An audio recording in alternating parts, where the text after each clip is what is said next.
Hello, friends. Hello. Hola. Welcome to episode 26 of Kinetic Coffee presented by Elevated Kinetics. Title of the episode is Alcohol, and it is not clickbait. We are going to talk about alcohol, though we are not going to drink during this podcast. How's it going today, guys? Doing well. It's pretty good. Pretty good. So let's just do a brief check-in, COVID check-in here, because it snowed like 8 inches, which is crazy because it's April 16th. So not only do we have cabin fever, but how is the snow affecting you guys, if at all? I haven't left since I went to the grocery store the other day, so it's really just like the same old day. I feel like I'm in Groundhog Day. Like, it's just get up, do your routine, and then go to bed. Like, I never leave. It's just, it's taking its toll. So experiencing it just like everybody else, trying to be healthy with it, of course. So, Yeah. How about you, Jake? Well, I went outside for the first time in 2 days yesterday, so that was nice. And then it snowed again, so I was really looking forward to like the weather being nice, and then it just dumped on us. But I did go to the grocery store today. There was nobody there because of snow, so I think that is a win. Just because I felt like, who's gonna go out in this, especially when you're supposed to stay home. So Right. I got that all taken care of. But I do know what Josh was talking about. I feel like the days are just kind of running together, and I have to do something in the middle of the day to break it up. Otherwise, it's just like wake up, go to bed, wake up, go to bed, wake up, go to bed. Kind of. For sure. Yeah. I feel like we yesterday you didn't make a comment on which day it was, because typically we've been going through this pattern of Wednesday. Like, are we going to get on the podcast? No, because I knew this time. I don't know. It's now I'm getting used to it. I wake up, I'm like, is today Wednesday or Thursday? Today's Wednesday. All right. I double check now. Yeah. And then I threw it all off because we had to do it 2 hours later. So sorry, guys. All good. I had to drive to Breaking up North my Boulder mind. this morning. My Forerunner, my 03 Forerunner with 250,000 miles on it. Now when you start it, it won't shift into gear. Like, you know how you put your foot on the brake? It's just stuck. Oh, no.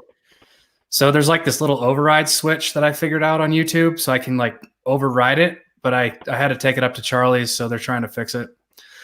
So hopefully they get it done. You drove all the way to North Boulder. Yeah. That's intense. Yeah. I thought it was an easy drive, though. Yeah. Well, it was all snowy, and then the issue with the car shut down the anti-lock brake system and the traction control. So, so luckily I have embedded in my physiology the first anti-lock brake system, which is just not locking up your brakes by releasing your foot off the brake pedal. Yeah, it's just tapping the brake. Yeah, which I had on 93, and I almost put it into a ditch with a Jeep, but we figured it out. So anyway, if I think I silenced my phone, but if it rings, it's probably Charlie. All right, let's dive in.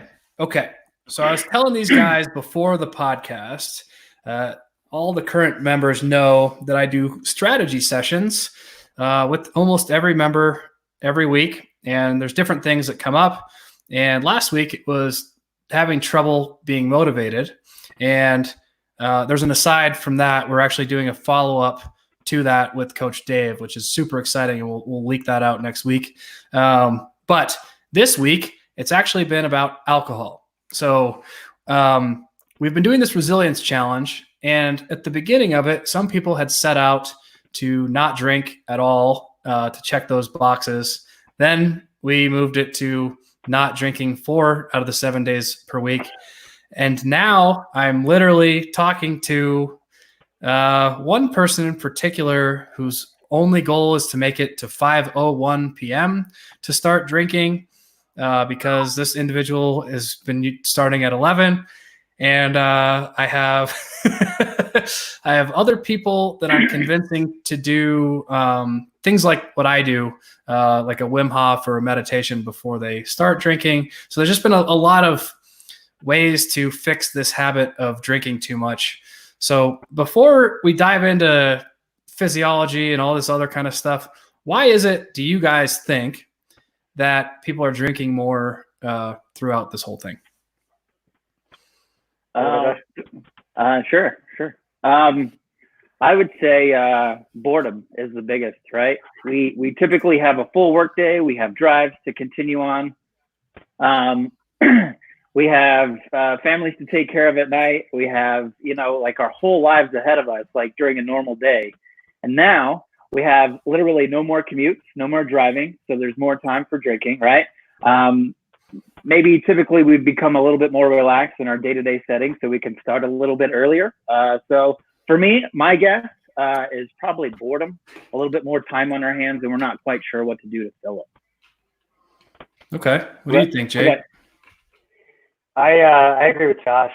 I think it's along the same lines as like food and having a large amount of food in your house and then not having anything else to do, like you're sitting and you're just watching Netflix, or you're trying to unwind after the day with trying to homeschool the kids. Like I feel like that's like one of those things to go to. Like it's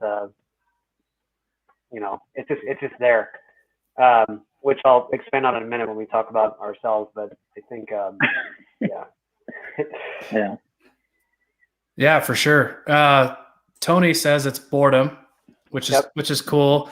I don't understand that one, Tony, because I'm more busy now through all this. It's insane, but I understand that a lot of people are bored, and Tony does say it's more stressful at home now, 100%.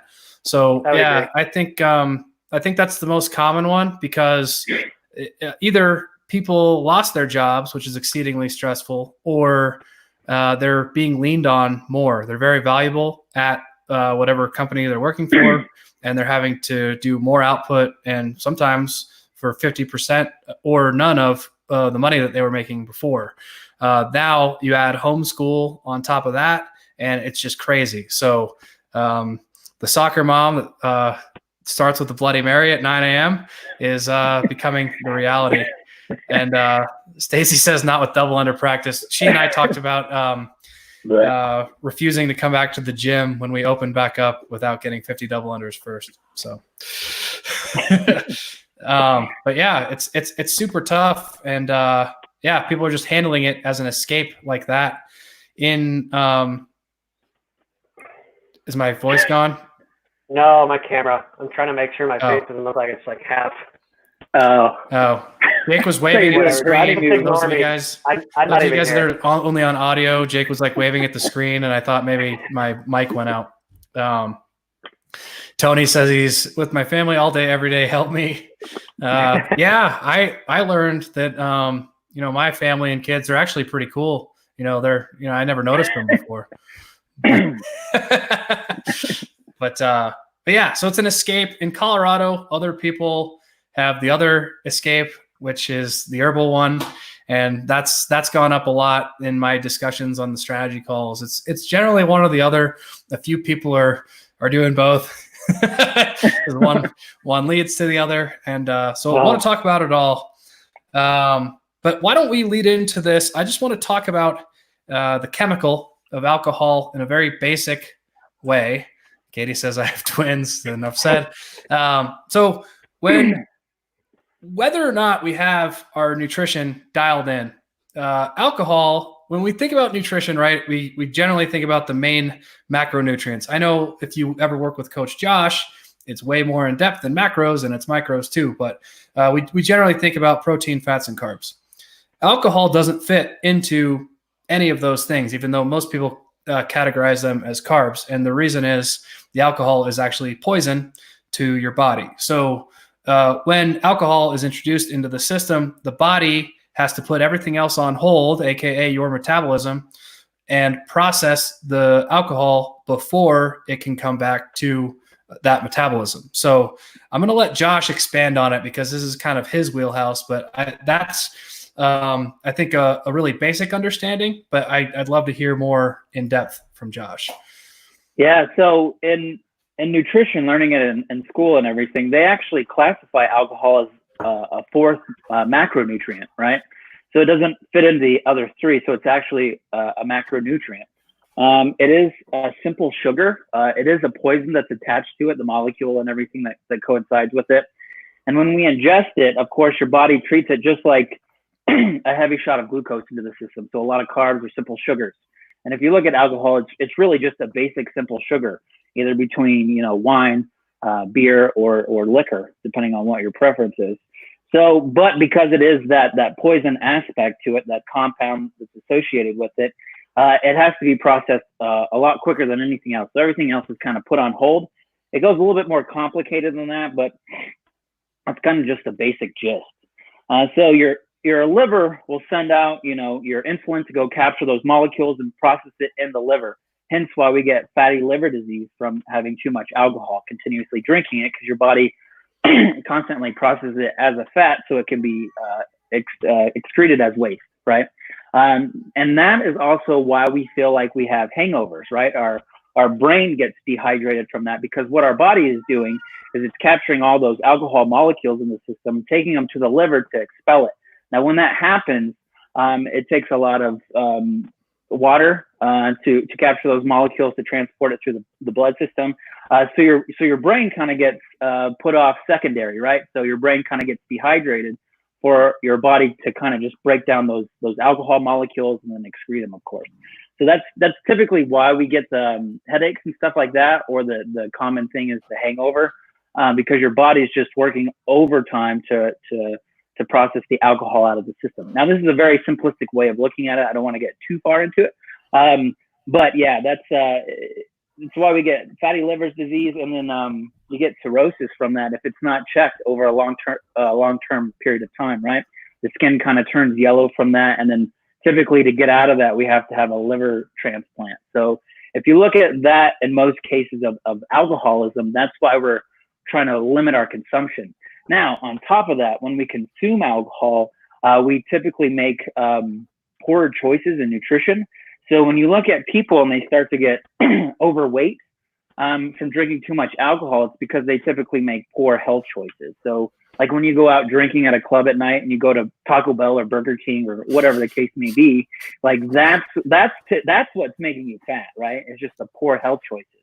But also consuming alcohol has other consequences. So it just depends on your food choices from that aspect as well, because we're so toned down. We don't really have a full conscious grasp of what we're putting into our body. We're just hungry and we think the grease is going to absorb all those molecules, when really it just takes time for the body to process it out of the system. So that's kind of just a basic understanding of alcohol and the effects on it. It does deplete the body. It is a poison, and it is going to be the first thing that gets processed out of the body immediately. So we have to think about that sort of ideas when we drink and consume alcohol.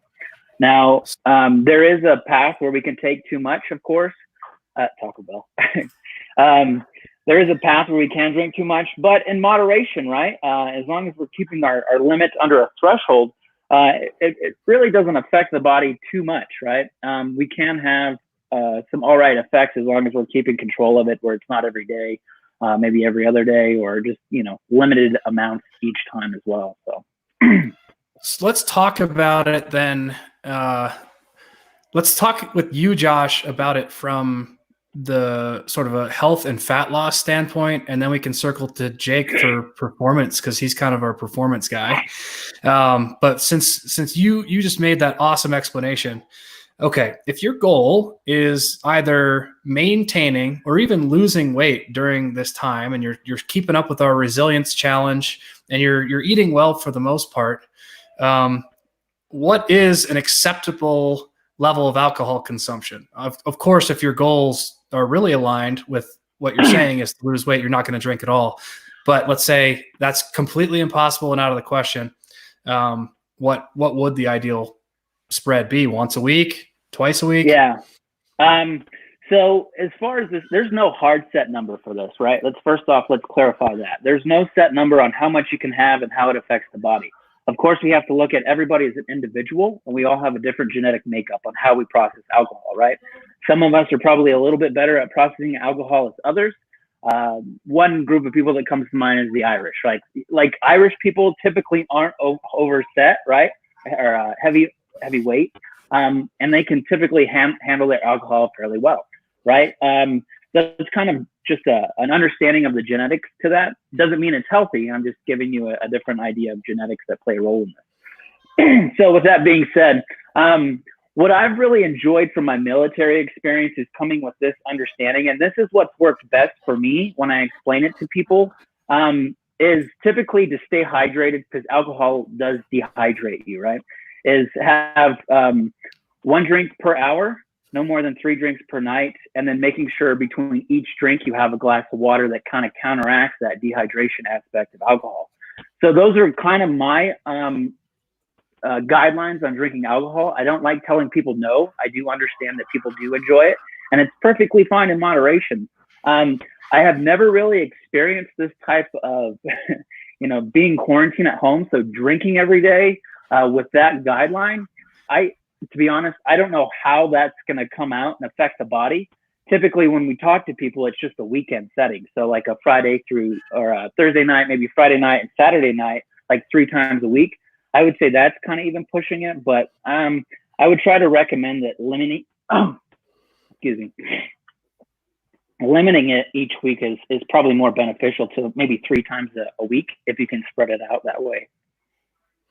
Okay. And then Jake, since you've been a little bit quiet, let's say somebody wants to increase their performance in something, like maybe they're working with you for weightlifting, or they're just an athlete who wants to come back as strong as possible or as fast as possible. How does alcohol consumption affect recovery and your performance in general? Well, Josh already kind of touched on it. One of the aspects that it really does affect is your hydration levels. So if you do it too much, it tends to basically dry you out in a sense, which kind of sucks. So it makes everything else in your body nice and sticky. We talk about that, expand on that a little bit. We go to the inflammatory response to your body, because it is a poison. It's trying to process it. And with that, I know from personal experience, for me, if I drink too much, I have issues with my shoulders, my hips, my knees, my ankles. Everything just seems to hurt more when I actually do consume that, and I try and train heavily on top of that. Now, in terms of recovery, the nightcap and the drink before bed or things like that, usually people try to do that to actually help them sleep. It actually does not help you sleep. It actually pushes you out of REM sleep, and it actually prolongs your sleep cycle, or delays the REM cycle from coming in, so that the valuable sleep your body needs to recover and the valuable sleep your mind needs to recover, both of those things don't necessarily get hit in full quantities. They kind of teeter-totter back and forth throughout the night. That could be an NREM for your brain and then deep REM for your body. But usually drinking before bedtime or drinking excessively can push you out of that completely. That's why when you wake up in the morning for the hangover, that's why the hangover could be so much worse, because you actually did not get sleep on top of poisoning your body. Long story short, if you're attempting to increase your numbers in weightlifting, you definitely have to limit it. I would definitely pick and choose your days when you're going to do it. And I would even say, for me, I usually like to try and plan out if I'm going to do these things. So for me, it would be like a recovery day, like a not as excessively drinking, but like a Thursday. If I'm training Monday, Tuesday, Wednesday, Friday, Saturday, I'll pick like a Wednesday night, have a little bit. That way I can use the day as a buffer on Thursday to get back into it, so I feel good on Friday. For the same thing on Saturday, I'll do it Saturday night, recover Sunday, come back into Monday. I always think a buffer day is a good thing to have in between there. That's well said. Yeah, that's a lot of people don't think about how it affects sleep. And most people during this resilience challenge are actually trying to sleep more because they don't have to wake up at 4 a.m. So if they're drinking, now all of a sudden they are affecting their sleep. And that's, let's say you're one of the people I talked to this week who is going to work on a skill like the pistol or handstand walking or the double under.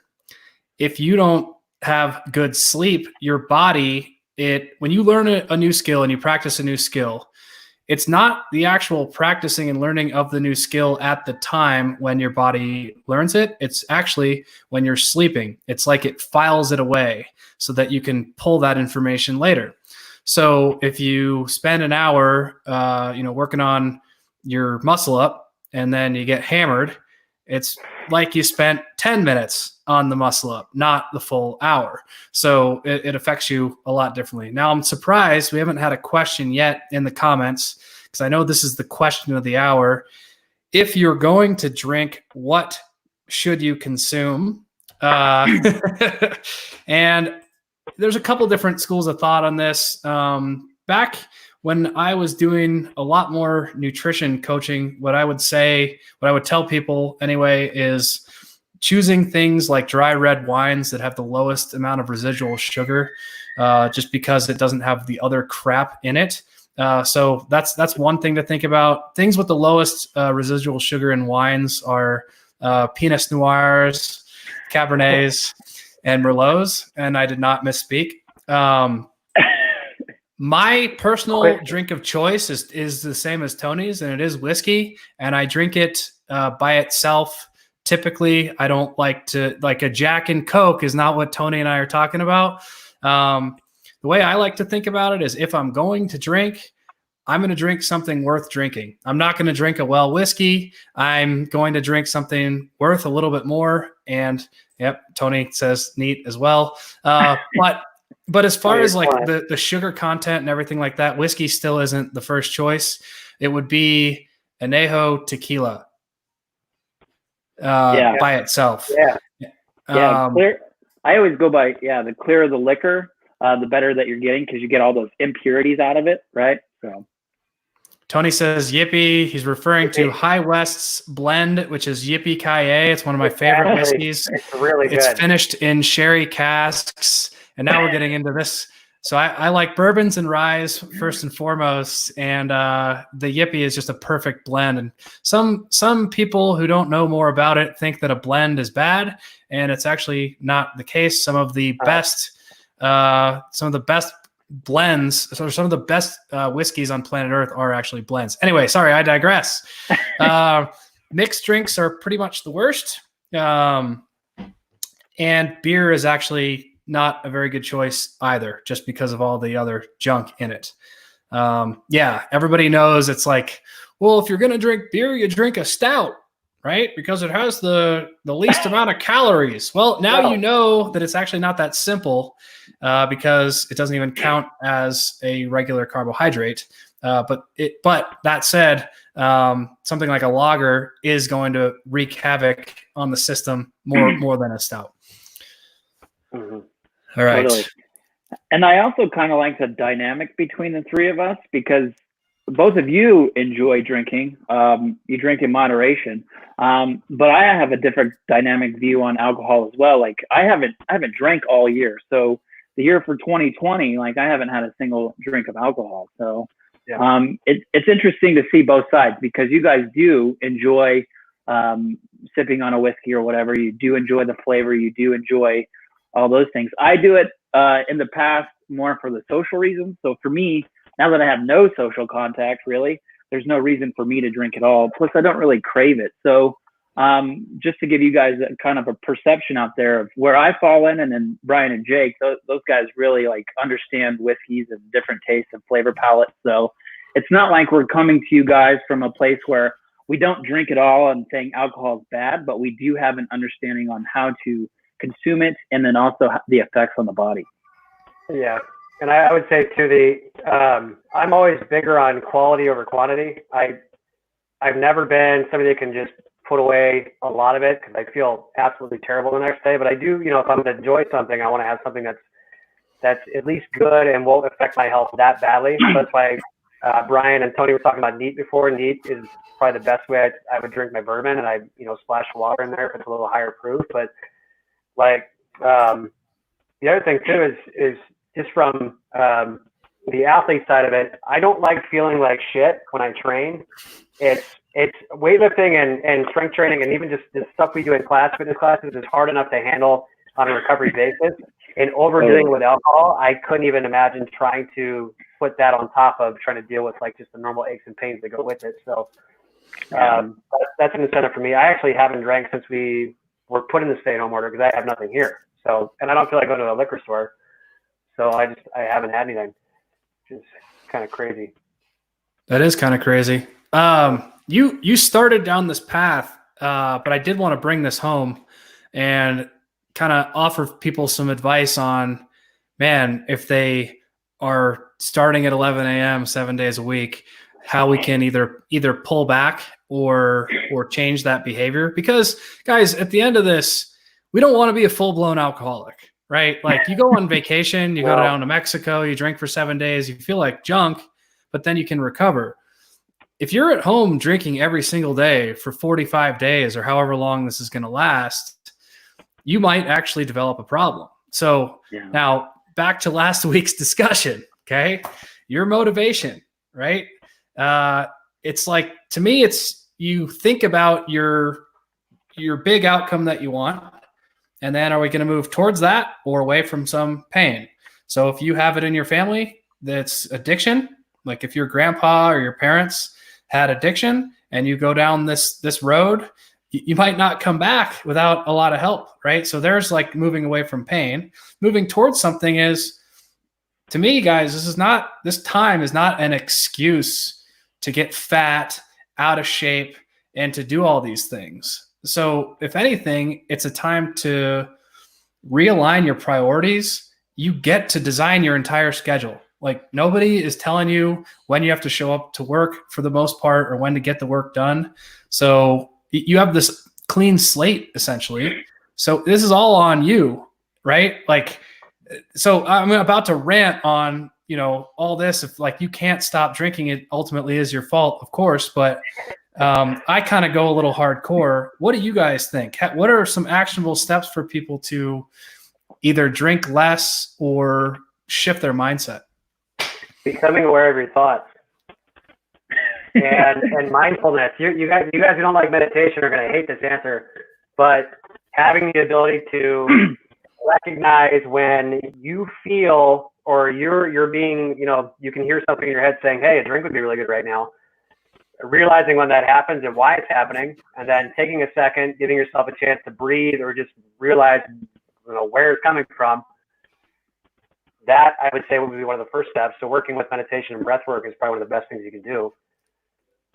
But it all depends on people's situations, like how stressful is your home life? Like, can you do that? Yeah.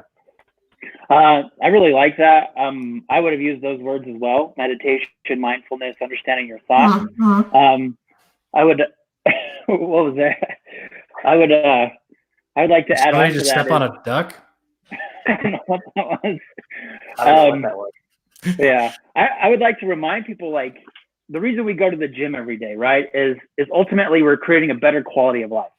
We're trying to create a quality of life where we're young enough, vibrant enough to keep up with our kids, to make sure that we can get through work full of energy each day, and just trying to create enough joy in our life to be sustaining a good quality of life, so we're not living in this negative space.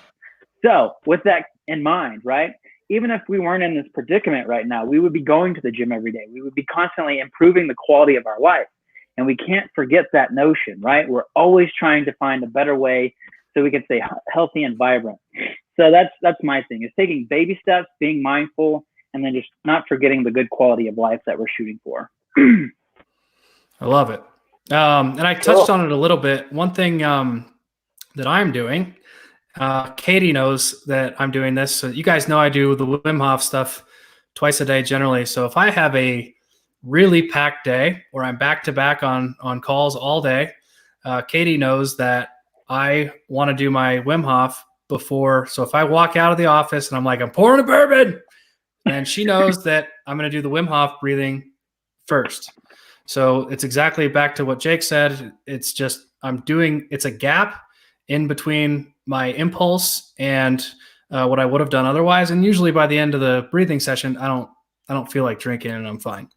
But I have accountability with Katie, because if she sees me go for the bottle, then she says, nope, you have to do the Wim Hof. So that's like a little system that I've put in place, and it's awesome. That's because I feel a lot better after that. So if you guys need help, obviously reach out. You have my strategy calendar. I don't think I emailed it out just yet, but I will this afternoon for next week. If you need something sooner, just email me, guys. Or if my schedule doesn't align, just reach out. We will figure it out. We'll get you on the calendar. So all kinds of tricks up my sleeve. Yeah. And you guys can DM us on Facebook or Instagram or whatever. It can be very discreet. We don't have to talk about it in public. Like, it's like if you like one of our personalities over another, like, shoot us a DM, guys. Like, it's okay. All right. And next week, we should be back to our normal time. And then look for that other feature from Coach Dave. Stacy says, as a single mom of two teenage girls, can't even read. I just don't drink when they're around. Not awesome to throw back a few with my kids. I just think that's not being a great role model for them. See, that's awesome perspective. That's huge. Like, of course, you wouldn't want to show your teenage daughters that because you don't want them to display that behavior, because ultimately your kids are going to copy what you do, even if they're teenagers and they are in the phase where they think what mom and dad says is stupid or whatever. So that's awesome perspective, Stacy. Tony says, thanks, guys. Great content. Thanks, Tony. Yeah. Thanks, Tony. Much appreciated. Yeah. Thanks for listening, guys. All right, guys. Till next week. Auf Wiedersehen.